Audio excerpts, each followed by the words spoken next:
Halo semuanya, Assalamualaikum warahmatullahi wabarakatuh. Terima kasih telah mengklik channel ini. Selamat datang dan selamat menonton.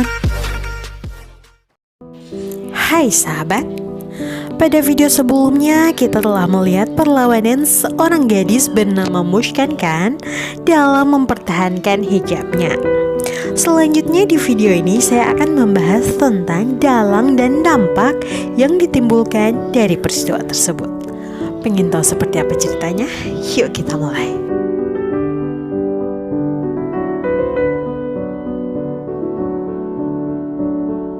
Larangan hijab membuat situasi di negara bagian Karnataka, India memanas. Protes terhadap aturan diskriminatif itu semakin luas terjadi. Meski 12% dari populasi negara bagian itu menganut ajaran Islam, pemerintah setempat memberlakukan larangan memakai hijab di institusi pendidikannya. Bagi aktivis kebebasan beragama, diskriminasi tersebut tidak semata-mata muncul begitu saja. Pemerintah Nasionalis Hindu Partai Bharatiya Janata atau BJP ialah udang di baliknya. Negara bagian Karnataka dikuasai oleh BJP. Selama 30 tahun terakhir, kampus tidak mempermasalahkan hijab. Kenapa tiba-tiba jadi masalah? Apa yang memicu ini? Tanya seorang mahasiswa perguruan tinggi di Kundapur di distrik Undupi bernama Al-Rifa.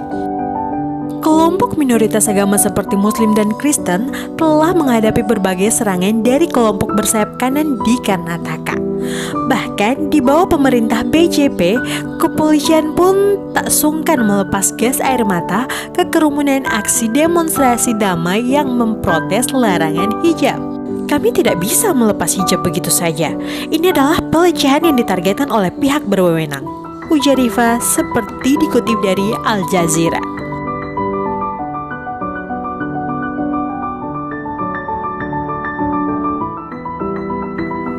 Penindasan kelompok agama yang kian menggerogoti India memicu perdebatan tentang hak minoritas di India.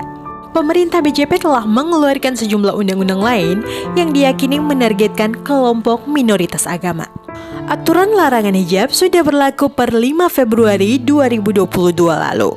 Bila melanggar aturan itu, mereka akan kehilangan hak pendidikannya. BJP berdalih, murid sekolah seharusnya hanya menuntut ilmu dan bukan mengamalkan syariat agamanya. Lembaga pendidikan bukanlah tempat untuk mengamalkan agama seseorang.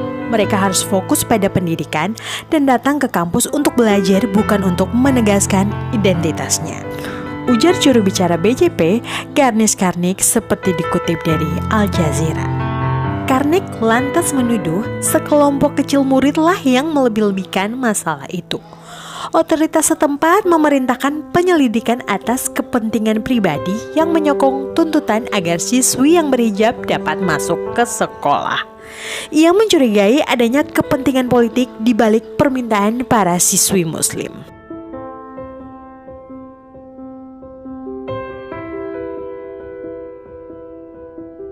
Pemandangan murid-murid yang diusir dari sekolah membakar amarah komunitas lokal maupun internasional. Berbagai organisasi hak asasi menegaskan bahwa aturan tersebut melanggar hak siswi Muslim untuk mempraktikkan agama mereka dan mengakses pendidikan. Mahasiswa dan aktivis pun naik pitam mendapati tindakan diskriminasi yang mulai mengambil bermacam bentuk. Mereka dengan tegas menyebut larangan hijab sebagai apartheid agama. Organisasi mahasiswa Muslim Front Campus India atau CFI pada Minggu merilis pernyataan yang mengatakan larangan hijab adalah konspirasi nasional yang secara sistematis diedukasi kelompok sayap kanan. Pernyataan ini menggarisbawahi kelompok sayap kanan berupaya menghilangkan harkat manusia perempuan Muslim. Menyusul sejumlah pertentangan, seorang murid mengajukan protesnya terhadap larangan hijab ke Pengadilan Tinggi Karnataka di ibu kota Bengaluru. Pada Selasa 8 Februari, ia mengemukakan pengenaan hijab merupakan hak dasar beragama yang dijamin oleh konstitusi. Kasus itu telah ditinjau, tetapi tampaknya pemerintah tidak tergesa-gesa untuk mengambil keputusan. Alih-alih mencabut larangan, Ketua Menteri Karnataka Basavaraj Bommai dari BJP malah mengumumkan penutupan seluruh sekolah di negara bagiannya selama 3 hari.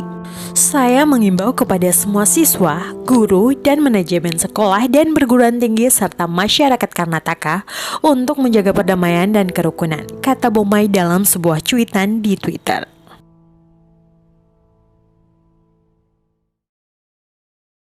Sejumlah kritikus berpendapat persekusi terhadap kelompok minoritas berakar dari pemerintahan Perdana Menteri Narendra Modi. Pelantikan Modi pada 2014 silam membuat kelompok supremasi Hindu menjadi lebih lancang. Mereka berupaya melemahkan fondasi sekuler India. Walau didera kritik, Modi bersikeras untuk membela diri. Ia membantah tuduhan dari berbagai sisi. Modi mengatakan kebijakan ekonomi dan sosial yang ia buat justru menguntungkan seluruh warga negaranya. Namun, pembelaannya tentu dianggap sebagai bualan belaka. Sebab pemerintah BJP melanggengkan diskriminasi minoritas agama pada tingkat federal maupun negara bagian. Nah sahabat, demikianlah polemik tentang pemakaian hijab di lingkungan sekolah yang sedang terjadi di India baru-baru ini. Semoga masalah ini dapat segera terselesaikan secara damai dan larangan pemakaian jilbab di lingkungan sekolah di India segera dihapus. Dan juga semoga tindakan diskriminasi ras tak akan lagi diterima oleh siapapun, kapanpun, dan dimanapun demi menciptakan dunia yang aman, damai, dan sejahtera. Apabila kalian suka dengan video ini, maka jangan lupa subscribe, like, komen, dan bunyikan lonceng notifikasinya agar kalian mendapatkan pemberitahuan untuk video-video selanjutnya. Thanks for watching.